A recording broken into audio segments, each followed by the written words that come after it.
Yan, dahil siya kahit lahat yan ay trinabaho niya ng hindi birong trabaho yung ginawa niya dito sa uling pelikula nila.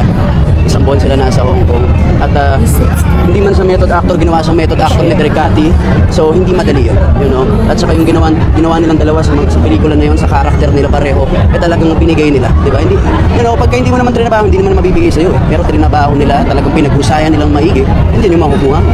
Katrina, masabi mo ba? Huwag na, Kung inalo ka, Pero ang swerte ko lang na meron ako supportive na boyfriend, supportive na pamilya, and lahat. And lahat to sinabi ko nga sa interview, hindi ko to magagawa kung hindi niya ako pinayagan gawin to. So yung ako niya, malaking bagay yun sa akin. And ngayon, nangyayari lahat, and sabi ko nga, lahat to sinishare ko with DJ kasi kung anong nangyayari ngayon, yun din sa kanya. Success namin to pareho. So, ang saya na, alam mo, meron ako katabi parado na alam kong happy for me, dyan din. Huge, very emotional yung pag-siya sa'yo. Natouch ka ba na sa'yo? syempre naman. Si Odi kasi, sa'yo ko na lang sasagutin. Sabi mo nang maayos sa akin. Hindi, syempre very touched tayo. Hindi rin biro yung mga pinagdaanan namin dalawa, di ba? Doon sa habang nangyayari yung pelikula dahil hindi naman kami sanay sa ganung setup eh. Anyway, para hindi man kahit di naman pinost yun, pag-usapan na namin yun. At ako naman na pinaka-ikasasaya ko lang yun, na-appreciate yung, ano mo yun, yung mga maliliit na bagay na ginagawa ko para sa kanya nung ginagawa niya yung pelikula ngayon. At gusto ko rin magpasalamat sa belt na to dahil sa kanya to pinahiram niya sa akin ngayong gabi.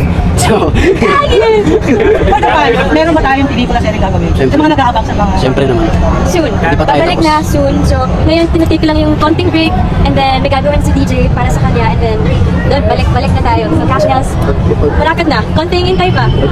Liza ba gusto yung mga partner niya? Sino yung mga partner Parang on niya? the works na. Yeah. Oo. Personally, Sarah G. Sarah G, gusto niya ikaw.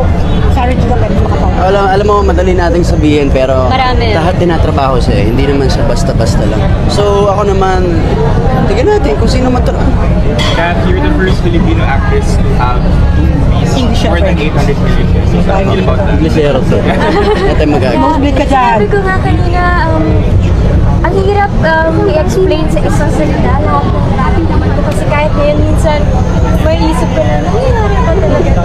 I'm just very thankful na lahat ng pagmamahal namin sa pelikula, sa kung anong ginagawa namin, bumabalik sa ngayon. And grabe, hindi ako makapaniwala na nangyari ito but I'm